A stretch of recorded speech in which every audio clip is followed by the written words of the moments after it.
টাকা আত্মসাৎ করেছে জাল জালিয়াতি করে, আমরা এর দৃষ্টান্তমূলক শাস্তি চাই।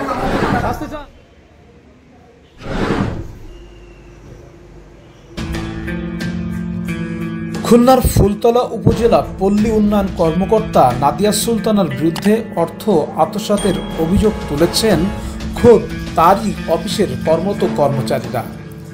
ওই কর্মচারীরা এ বিষয় নিয়ে খুলনার বিআরডিবির উপপরিচালকের কাছে গণলিখিত অভিযোগ দিয়েছেন বলে তথ্য উঠে আসে।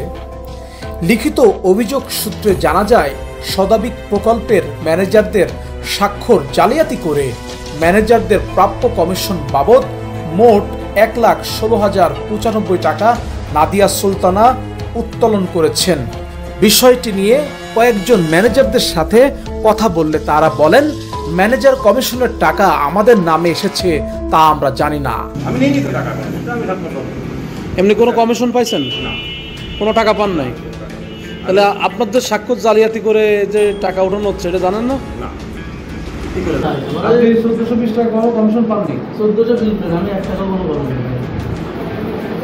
শুধু এখানেই শেষ নয়, ওই নারী কর্মকর্তা পল্লী প্রগতি প্রকল্পের গরিব, দুস্থ ও অসহায়দের কৃষি ব্যাংকের জমাকৃত সঞ্চয় 1,13,000 টাকা হাতিয়ে নেন। একটা সঞ্চয়পত্র ছিল নাই সমিতি ছিলাম, সঞ্চয়তে 858 টাকা ছিল জমা, সে টাকাটা কি পুরো টাকা ফেরত পান নাই? এদিকে শস্য প্রকল্পের প্রথম পর্যায়ের সঞ্চয় 1 লাখ টাকা উত্তোলন করেন। মোট 3.5 লাখ টাকার অর্থ কেলেঙ্কারির ঘটনার অভিযোগের তীর এই উপজেলা বিআরডিবি কর্মকর্তার বিরুদ্ধে। তার সাথে কয়েক দফা আমাদের অনুসন্ধানী টিম দেখা করতে গেলে তার কার্যালয়ে তাকে পাওয়া যায়নি। অফিস সূত্রে জানা যায়, তিনি স্বাক্ষর করেই বেরিয়ে যান। আমরা মুঠোফোনে নাদিয়া সুলতানার সাথে যোগাযোগ করি। তিনি তার বিরুদ্ধে সকল আনিত অভিযোগ ভিত্তিহীন বলে দাবি করেন। আচ্ছা, তাহলে এই টাকাটা কোথায়? এই যে যারা চিঠির টাকা পায় না, এই টাকাটা কোথায়? এই টাকাটা ফিরে চলে গেছে। আপনার কাছে তালিকা আছে কতজন পেয়েছে? ম্যানেজার কমিশনের টাকা পেয়েছে কতজন? তালিকা আছে মানে? হ্যাঁ, অফিসে আছে। টাকা তো আমার, মনে করেন আমি একজন সঞ্চয়ী অ্যাকাউন্ট হোল্ডার। আমি আমার কথা শুনেন, আপনার টাকা সঞ্চয় টাকা সঞ্চয় পেয়েছে না, অ্যাকাউন্ট হোল্ডার তো পাবে, সে অ্যাকাউন্ট হোল্ডার তো পাবে নাকি আপা? আমি মাস্টার অ্যাকাউন্ট হোল্ডারই তো পেয়েছে।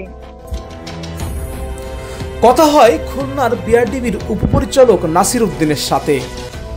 যে ওটা আমি একেবারে দেয়নি, যেহেতু তদন্ত করছে আমার কাছে দিচ্ছে, আমি আর কাউকে এটা আমি তো ব্যবস্থা নেব না। এটা আমি উদ্বোধন করতে করতে তদন্ত করতে তারা যা ব্যবস্থা নেবেন, এটা তো আমি তার মানে সর্বশেষ অথরিটি না।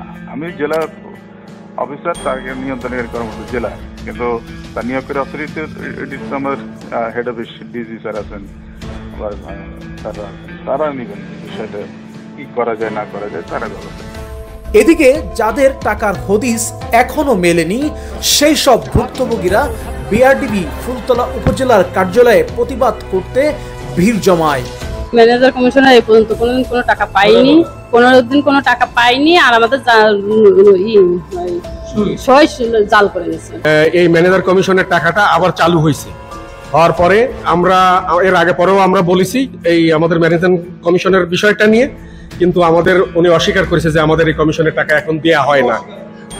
আরডিও, ওনার নাম হচ্ছে নাদিয়া সুলতানা, উনি এই অস্বীকার করছে যে না আমাদের এইটা আসেনি। পরবর্তীতে আমরা এটা আমাদের সমবায়ের চেয়ারম্যান সাহেব এবং আমরা সব জায়গায় খোঁজ খবর নিয়ে জানিছি যে 19 সালের থেকে আমাদের ম্যানেজারের কমিশন এখানে চালু হয়েছে।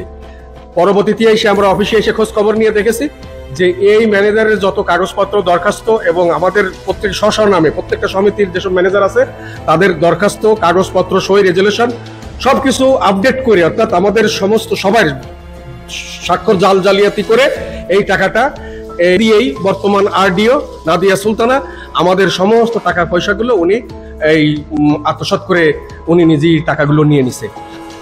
উপজেলা কেন্দ্রীয় সমবায় সমিতি ইউসিসি এর চেয়ারম্যান জিএম মমতাজউদ্দিন বলেন, এ ধরনের স্বেচ্ছাচারিতা অন্যায়ের বিচার হওয়া উচিত।